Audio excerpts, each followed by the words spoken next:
বিশেষ একাত্ম সংযোগ সামিউর রহমান সাথে আছি। আমরা অনুষ্ঠানের শেষ পর্যায়ে চলে এসেছি। আমরা ভোটারদের কাছ থেকে অনেকগুলো প্রশ্ন শুনেছি।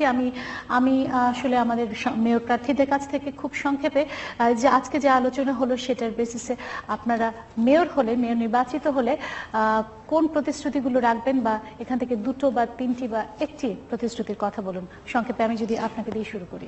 আমি আমার ভাবনা বলবো, অ্যাকচুয়ালি আমরা যারা রাজনীতিবিদ, আমরা যারা রাজনীতি করি, নির্বাচন আসলে আমরা অনেক প্রতিশ্রুতি দিই, কিন্তু প্রতিশ্রুতি দেওয়ার পর কিন্তু আমরা ওগুলোর প্রতিফলন ঘটাই না বা আমাদের ওয়াদা রাখি না। তার কারণ হচ্ছে যে এখন আমাদের ঢাকা শহরের সমস্যার শেষ নাই, এটার কিন্তু সঠিক সমাধান আমাদের কাছে নাই। কিন্তু আমাদেরকে সমাধান খুঁজে বের করতে হবে, কিভাবে আমরা সমাধান করব। একজন মাহাথির মোহাম্মদ মালয়েশিয়াকে কোথায় নিয়ে গেছে, কিন্তু আমাদের কাছে এই মুহূর্তে সবচেয়ে বেশি যেটা আমি প্রয়োজন মনে করি তা হচ্ছে জনগণকে সঠিক সিদ্ধান্ত নিতে হবে। দলের মোহে আবদ্ধ না থেকে দলের ঊর্ধ্বে উঠতে হবে। একজন যোগ্য সৎ ব্যক্তিকে ভোট দিতে হবে।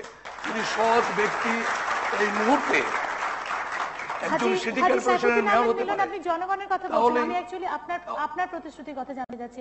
আপনি মেয়র নির্বাচিত হলে আপনি কি করবেন?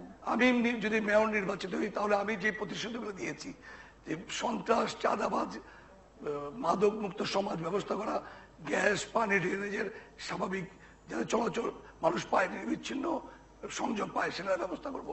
ড্রেনেজের যে সমস্যা আছে, টয়লেটের যে সমস্যা আছে, এবং সাধারণ নিম্নবিত্ত মানুষের জন্য স্কুলের ব্যবস্থা করব। হাই এডুকেশনের জন্য নিম্নবিত্ত এবং মধ্যবিত্তের জন্য বৃত্তির ব্যবস্থা করব। এগুলো আমি বলেছি এবং এগুলো আমি ইনশাআল্লাহ মেয়র নির্বাচন করে দেখাবো। বলেছেন ভোটাররা, বাস্তবিকই এই সমস্যাগুলো আছে, কিন্তু একটা জিনিস আমি খেয়াল করাতে চাই ভোটারদেরকে, নাগরিকদেরকে, জনসাধারণকে, যে মেয়রের প্রতি, সিটি কর্পোরেশনের প্রতি নাগরিকদের প্রত্যাশা অনেক, কিন্তু সিটি কর্পোরেশনের ক্ষমতা খুবই সীমিত। 2009-এর যে সিটি কর্পোরেশন আইন, সেই আইনের বলে 20টি ক্ষেত্রে সেবা প্রদান করতে পারে, তার অধিকাংশ হলো দাপ্তরিক। এর মধ্যে আবর্জনা পরিষ্কার, তারপরে বাতি জ্বালানো রাস্তার, জেব্রা ক্রসিং পথচারীদের পারাপার, কবর, শ্মশান, এগুলোকে ব্যবস্থাপনা করা, এগুলো হলো মেয়রের দায়িত্ব। এইগুলো দুর্নীতিমুক্তভাবে এই প্রশাসনের কাজের মাধ্যমে এগুলো সম্পন্ন করা যাবে। আর যেটা বলছে জনাব আসিফ, যেটা বললেন এখানে যে মেয়রের ক্ষমতা সীমিত কিন্তু মোরাল অথরিটি আছে, আমিও সেই মোরাল অথরিটিতে বিশ্বাস করি এবং জনগণের যে শক্তি, চেতনার শক্তি, সেই শক্তিকে জাগ্রত করে সেই মোরাল অথরিটির নেতৃত্ব দিয়ে নগরবাসীকে নিয়ে এই সমস্যা সমাধানের জন্য সরকারের উপর চাপ সৃষ্টি করব, চাপ সৃষ্টি করে নগরবাসীর যে সমস্যা, সেই সমস্যা সমাধানের উদ্যোগ দিব। এখন যেটা বলছে নিরাপত্তার কথাটা, আমার বোন এখানে বলেছেন যে নিরাপত্তাটা সত্যিকার অর্থে এখানে নিরাপত্তাহীনতার মধ্যে আছে নগরে, সেই নিরাপত্তা দেখার দায়িত্ব রাষ্ট্রের, সরকারের, আইন শৃঙ্খলা রক্ষাকারী বাহিনীর। কিন্তু বর্ষবরণে যে বস্ত্রহরণের ঘটনা ঘটেছে, এটা খুবই নিন্দনীয়, দুঃখজনক ঘটনা। এখানে আইন শৃঙ্খলা রক্ষাকারী বাহিনী এখনো পর্যন্ত স্বীকার করছে না এই ধরনের কোনো ঘটনা ঘটছে, এটার মাত্রা নিয়ে তারা প্রশ্ন করছেন, এই ঘটনার নিন্দা জানাই। আমি এই ক্ষেত্রে জনগণকে সচেতন হতে বলবো, লিটন নন্দীদের মতো প্রতিরোধের শক্তি গড়ে তুলতে হবে। ওয়াসিকুর ব্লগার হত্যাকাণ্ডের সময় যেমন হিজড়া সম্প্রদায়ের লোকরা তারা প্রতিরোধ গড়ে তুলে ধরে দিয়েছে, সেই ধরনের প্রতিরোধের শক্তি গড়ে তোলার জন্য আমি আহ্বান জানাই। আগে আমরা প্যানেলিস্টদের কাছ থেকে এবং দর্শকদের কাছ থেকে বেশ কিছু প্রশ্ন পেয়েছিলাম, আমি একটু ওগুলো অ্যাড্রেস করতে চাই, তারপরে আমি আমার অঙ্গীকারটি বলছি। পরিবেশ বান্ধব এবং নারী প্রতিবন্ধী এবং নিম্ন আয়ের লোক বান্ধব যানবাহনের কথাটি এসেছে, খাদ্যমান নিয়ন্ত্রণের কথা এসেছে, ওয়াইফাই নগরী কবে হবে, জীবনের নিরাপত্তার কথাটি এসেছে, নির্বাচনী ইশতেহারগুলো ফলো আপ হয় না সেই বিষয়টি এসেছে, প্রশাসন চালানোর দক্ষতার প্রশ্নটি এসেছে, এবং তথ্য অধিকারের বিষয় এবং মেয়রের ক্ষমতার বিষয়ে প্রশ্ন এসেছে। তো এই প্রসঙ্গে আমি আমার নির্বাচনী ইশতেহার থেকে রেফার করছি যে আমি যেভাবে দেখছি বিষয়টাকে। আপনি যদি প্রতিশ্রুতিতে বলেন আপনি মেয়র নির্বাচিত হলে আপনি কি করতে যাচ্ছেন? আমি এখান থেকে উত্তরটা চলে আসছি।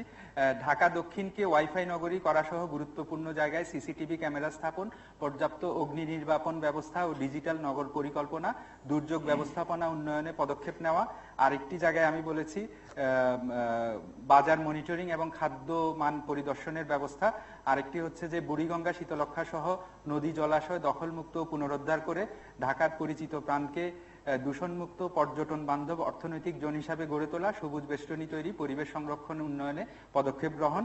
আর আরেকটি জায়গায় আমি বলেছি যে উন্নয়নের নামে জনদুর্ভোগ কমানো, সকল সংস্থা ও ঠিকাদারের উপর বাধ্যতামূলক করা, রাজনৈতিক কারণে ঢাকার উন্নয়ন ব্যাহত না করা, সুশাসন, মানবাধিকার, কার্যকর গণমাধ্যম ও দুর্নীতি প্রতিরোধ কার্যক্রমে সহায়তা প্রদান করা। এর মধ্যে আমার এই প্রশ্নগুলোর উত্তর চলে এসছে। আরেকটি বিষয় আমি একটু করতে চাই, ব্যাখ্যা করতে চাই, সেটা হচ্ছে আমাদের আসলে সময় স্বল্পতা রয়েছে। আমি একটু অন্যান্য প্রার্থীদের কাছে চলে যাই। মোহাম্মদ সাইদ খোকন। জি, আমি আসবো আপনার কাছে। ঢাকা শহরের আপনার যেরকম সমস্যা সংকুল একটি নগর, আমি মনে করি যে ঢাকা শহরের এমন একজন মেয়রের প্রয়োজন যিনি ডে ওয়ান থেকে কাজ করতে পারবেন। আমি উদ্যমী, আমি যুবক, আমি তরুণ, আমার নিয়ত পরিষ্কার রয়েছে, আমার কোনো মামলার মোকদ্দমার কোনো ঝামেলা নেই। আমি যদি ইলিশ মাছ মাখায় নগরবাসী আমাকে ভোট দিয়ে নির্বাচিত করে, আমি প্রথম দিন থেকে কাজ করতে পারবো এই ঢাকা শহরকে গড়ে তোলার জন্য। যা যা প্রয়োজন আমি সবকিছুই করবো ইনশাল্লাহ। এই শহরের মানুষ আমার প্রয়াত পিতাকে ভোট দিয়ে নির্বাচিত করেছিলেন, তিনি তার জীবনটাকে নগরবাসীর জন্য উৎসর্গ করেছেন। আমি কথা দিলাম ইনশাল্লাহ যদি নির্বাচিত হই আমার প্রয়াত পিতার মতো আমিও আমার নিজের জীবন এই নগরবাসীর জন্য উৎসর্গ করব। সেই সাথে সাথে আমি প্রথম দিন থেকে কাজ করার আমার সুযোগ রয়েছে। আমার নামে কোনো মামলা মোকদ্দমা নেই। আমি প্রথম দিন থেকে আমি যদি নির্বাচিত হতে পারি আমি কাজ করব। প্রথম কাজটি হবে ঢাকা শহরের যানজট নিরসনের কাজটি আমি প্রায়োরিটি দিব। সেই জায়গাটুকু থেকে আমরা শুরু করতে চাই এবং ঢাকা সিটি কর্পোরেশনের একটি সমন্বিত কর্তৃপক্ষ গঠনের মধ্য দিয়ে একটা নগর সরকারের আমি উদ্যোগ নেব। আমার প্রথম বছরের কাজ হবে ঢাকাকে একটি বাসযোগ্য নগরী হিসেবে গড়ে তোলা। দ্বিতীয় বছর থেকে আমার মেয়াদের শেষ বছর পর্যন্ত আমি ঢাকাকে একটা বিশ্বমানের নগরী হিসেবে গড়ে তুলতে চাই। আমি ঢাকাবাসীর আশীর্বাদ চাই। আমি ঢাকার সন্তান, ঢাকার মানুষের ভোটে আমি মনে করি আমার অধিকার সবচেয়ে বেশি এবং ঢাকাবাসী আমাকে ফিরিয়ে দেবে না, আমাকে নির্বাচিত করবে ইনশাআল্লাহ। আপনার প্রার্থীর পক্ষে বলুন। ইতিপূর্বে বলেছি যে আমার এখানে আজকে উপস্থিতি হলো যে জনাব মির্জা আব্বাস সাহেব মেয়র প্রার্থী, কিন্তু উনি ভোটারদের কাছে যেতে পারছেন না সরকারের কূটনীতি, কূটকৌশল এবং নির্যাতনের কারণে। আমাকে বলতে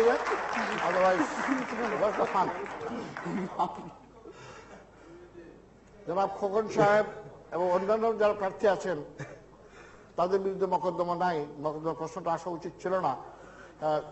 উনি যেই সরকারি দলে আছেন সেই সরকারই কিন্তু আমাদের বিরুদ্ধে মোকদ্দমাগুলি করেছেন, যাতে আমরা না আসতে পারি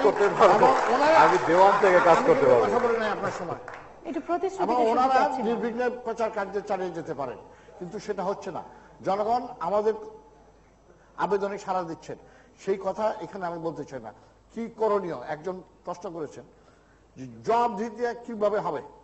ইনশাল্লাহ আমাদের প্রার্থী মির্জা আব্বাস সাহেব যদি বিজয়ী হন এবং এই জায়গায় মেয়র হতে পারেন, তাহলে প্রতি বছর যে ইশতেহারটি উনি দিয়েছেন সেই ইশতেহার অনুযায়ী কতটুকু প্রোগ্রেস করলেন, কতটুকু বাস্তবায়ন করলেন, প্রতি বছর যখন বাজেট ঘোষণা করা হবে সেইখানে উনি সেগুলো তুলে ধরবেন। দ্বিতীয়, ঢাকা সিটির মেয়র একেবারে যে কোনো ছোট জগন্নাথ নন। ঢাকা সিটি হলো যেখান থেকে সমস্ত দেশ পরিচালনা করা হয়। ঢাকা সিটি মেয়র সাহেব বা মিউনিসিপ্যাল কর্পোরেশন যেটা এক ছিল এটা দুটো করা হয়েছে। সরকার কেন করেছেন আপনারা জানেন, আমিও জানি।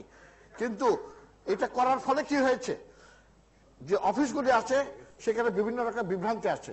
সুতরাং একজন মেয়র হিসেবে, একজন সর্বোচ্চ কর্মকর্তা হিসাবে প্রথম ওই অফিসটাকে ঠিক করতে হবে, তবেই উনি বিভিন্ন যে সমাজসেবামূলক কাজ এবং জনহিতকর কাজ করতে পারবেন। তৃতীয়, অভিজ্ঞতা লাগে। আমার প্রার্থী মির্জা আব্বাস সাহেবের অভিজ্ঞতা আছে।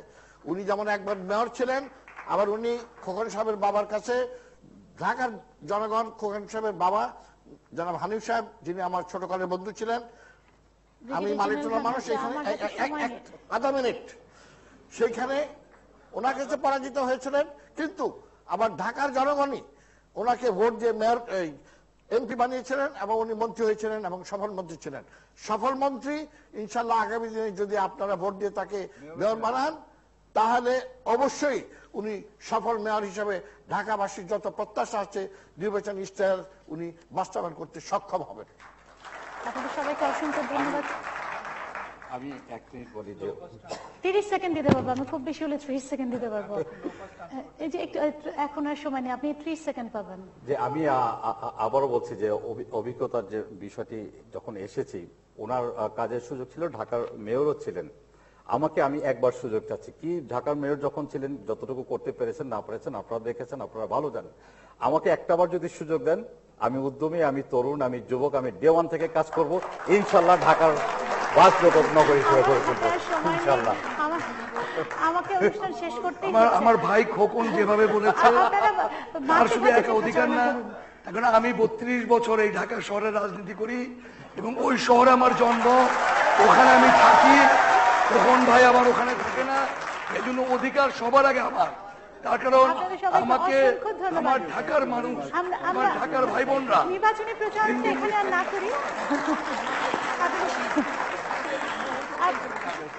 বন্যার সময় আমাকে পায়। আপনাদের সবাইকে অসংখ্য ধন্যবাদ। আমরা জানি যে সবাই আসলে নির্বাচনী প্রচারণা করছেন এবং করবেন, আমরা সবারই সুযোগ রয়েছে, কিন্তু আমাকে শেষ করতেই হচ্ছে। আজকে অনুষ্ঠানে যারা মেয়র প্রার্থী ছিলেন এবং যারা প্যানেলিস্ট ছিলেন, যারা ঢাকা দক্ষিণের ভোটাররা ছিলেন, তাদের সবাইকে অসংখ্য ধন্যবাদ। আজকের মতো শেষ করছি বিশেষ একাত্তর সংবাদ।